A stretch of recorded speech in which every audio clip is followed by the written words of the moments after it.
Hi friends, welcome back to Dillu Karishma's kitchen.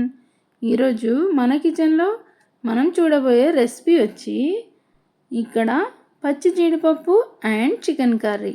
పచ్చి జీడిపప్పు chicken కర్రీని ఇంట్లో ఉండే వాటితోనే ఎంతో టేస్టీగా ఎలా తయారు చేసుకోవాలో చూద్దామా. మన పచ్చి జీడిపప్పు చికెన్ కర్రీకి కావాల్సిన పదార్థాలు: 1 కేజీ వరకు చికెన్ని తీసుకుని శుభ్రం చేసుకుని ఈ విధంగా పెట్టుకోవాలి. అలాగే 1 కప్పు వరకు పచ్చి జీడిపప్పును తీసుకుని శుభ్రం చేసుకుని ఈ విధంగా తీసుకోవాలి. అలాగే మీకు దొరికే క్వాంటిటీని బట్టి వేసుకుంటే సరిపోతుంది ఫ్రెండ్స్, మీరు తినే క్వాంటిటీని బట్టి.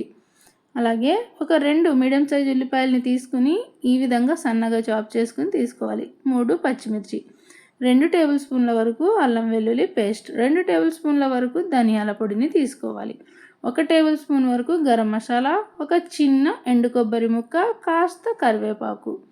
ఇప్పుడు తయారీ విధానాన్ని చూద్దామా. మన జీడిపప్పు చికెన్ కర్రీ ఏ విధంగా తయారు చేసుకోవాలంటే, చికెన్ జీడిపప్పు కర్రీ తయారు చేయడం కోసం ముందుగా ఈ విధంగా ఒక ప్యాన్ని పెట్టుకొని ప్యాన్లోకి మన కర్రీకి సరిపడా ఆయిల్ని యాడ్ చేసుకోవాలి. అంటే ఒక 2-3 టేబుల్ స్పూన్ల వరకు ఆయిల్ని తీసుకొని ఈ విధంగా కాస్త కరివేపాకును వేసుకొని, కరివేపాకు కాస్త క్రిస్పీగా అయ్యేలాగా ఈ విధంగా వేయించుకోవాలి. ఇలా వేయించుకున్నాక ముందుగా మనం కట్ చేసి పెట్టుకున్న 1 కప్పు ఆనియన్స్ని యాడ్ చేసుకోవాలి. ఈ విధంగా ఆనియన్స్ని యాడ్ చేసుకొని ఇవి ఆనియన్స్ కాస్త ఫ్రై అయ్యేలాగా ఫ్రై చేసుకున్న తర్వాత మనం ముందుగా తీసుకున్న పచ్చిమిర్చిని సన్నగా చీల్చి వేసుకోవాలి. ఈ విధంగా వేసుకుని ఇవి కాస్త ఫ్రై అయ్యేలాగా ఫ్రై చేసుకోవాలి. ఇలా ఫ్రై చేసుకున్నాక మనం రుచికి తగ్గట్లుగా ఉప్పుని ఈ టైంలో ఇక్కడ యాడ్ చేసుకోవాలి. ఉప్పు వేసుకోవడం వలన ఉల్లిపాయలు అనేవి తొందరగా వేగుతాయి ఫ్రెండ్స్. సో అందుకని నేను ఈ టైంలోనే రుచికి తగ్గట్లుగా ఉప్పుని కూడా యాడ్ చేసుకుని మొత్తం ఈ విధంగా అయ్యేలాగా వేయించుకున్నాను. చూస్తున్నారు కదా, ఉప్పు యాడ్ చేయడం వలన ఎంత తొందరగా వేగిపోయాయో కదా. ఇప్పుడు అల్లం వెల్లుల్లి పేస్ట్ని యాడ్ చేసుకొని ఇందులో ఉండే పచ్చిదనం మొత్తం పోయేలాగా కలుపుకుంటూ ఆయిల్లో ఫ్రై చేసుకోవాలి ఈ పేస్ట్ని మొత్తాన్ని. ఇలా ఫ్రై చేసుకున్న తర్వాత ఇప్పుడు ఇందులోకి మనం పసుపుని అలాగే రుచికి తగ్గట్లుగా కారాన్ని యాడ్ చేసుకుందాం. కాస్త పసుపుని యాడ్ చేసుకున్నాం కదా. మేము తినే కారాన్ని బట్టి ఒక 2 టీ స్పూన్ల వరకు ఇక్కడ నేను కారాన్ని యాడ్ చేసుకున్నాను. మీరు తినే కారాన్ని బట్టి మీరు యాడ్ చేసుకుంటే సరిపోతుంది ఫ్రెండ్స్. ఇంతే వేయాలి అనేమి రూల్ లేదు ఫ్రెండ్స్. ఇలా మొత్తం బాగా మసాలాలన్నీ వేగిన తర్వాత ముందుగా క్లీన్ చేసి పెట్టుకున్న చికెన్ మొత్తాన్ని ఇందులోకి యాడ్ చేసుకుని మసాలాలన్నీ చికెన్కి బాగా పట్టేలాగా ఈ విధంగా కలుపుకోవాలి. ఇలా చక్కగా కలుపుకున్న తర్వాత మూత పెట్టుకొని చికెన్లోంచి మొత్తం వాటర్ అనేది రిలీజ్ అయ్యేలాగా ఉడికించుకోవాలి ఒక 5 మినిట్స్ పాటు.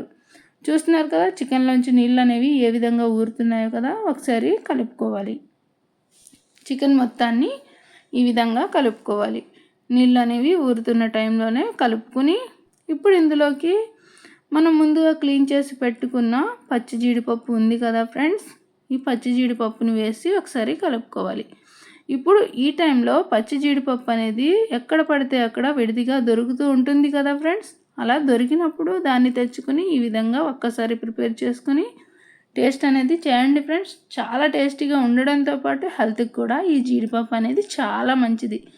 జీడిపప్పుని తీసుకుని కాసేపు ఉడికించుకుంటే ఈ విధంగా రెడీ అవుతుంది. ఇలా రెడీ అయిన కర్రీలోకి ఇప్పుడు ముందుగా మనం తీసుకున్న గరం మసాలాని అలాగే ధనియాల పొడిని యాడ్ చేసుకుందాం. ఈ విధంగా రెండింటిని యాడ్ చేసుకున్న తర్వాత ముందుగా మనం తీసుకున్న కొబ్బరి ముక్క ఉంది కదా ఫ్రెండ్స్, ఎండు కొబ్బరి ముక్క, దాన్ని ఈ విధంగా తురుముకుని కాస్త ఫ్రై చేసుకుని ఈ విధంగా యాడ్ చేసుకోవాలి. ఇలా మొత్తం యాడ్ చేసుకున్న తర్వాత చికెన్ మొత్తానికి ఈ మసాలాలన్నీ కాస్త పట్టి ఆయిల్లో కాసేపు ఫ్రై అయ్యేలాగా ఫ్రై చేసుకోవాలి. ఇలా ఫ్రై చేసుకున్న తర్వాత ఇప్పుడు గ్రేవీకి తగ్గట్లుగా వేడి వేడి నీళ్ళను యాడ్ చేసుకోవాలి. ఏ కర్రీలోకైనా వేడి నీళ్ళను వేసుకోవడం వలన చాలా మంచి రుచిగా కర్రీ కుదరడంతో పాటు చాలా చక్కగా కూర అనేది ఉడుకుతుంది ఫ్రెండ్స్. చల్ల నీళ్ళని యాడ్ చేయకూడదు, రుచి మారిపోతుంది, అలాగే ఉడకడానికి టైం పడుతుంది. ఇలా మూత పెట్టుకుని చక్కగా చికెన్ అనేది ఈ విధంగా ఉడికేలాగా ఉడికించుకోవాలి. ఆయిల్ పైకి తేలేలాగా ఉడికించుకోవాలి ఫ్రెండ్స్. అలానే ఉడికించుకుంటే మంచి రుచిగా కుదురుతుంది.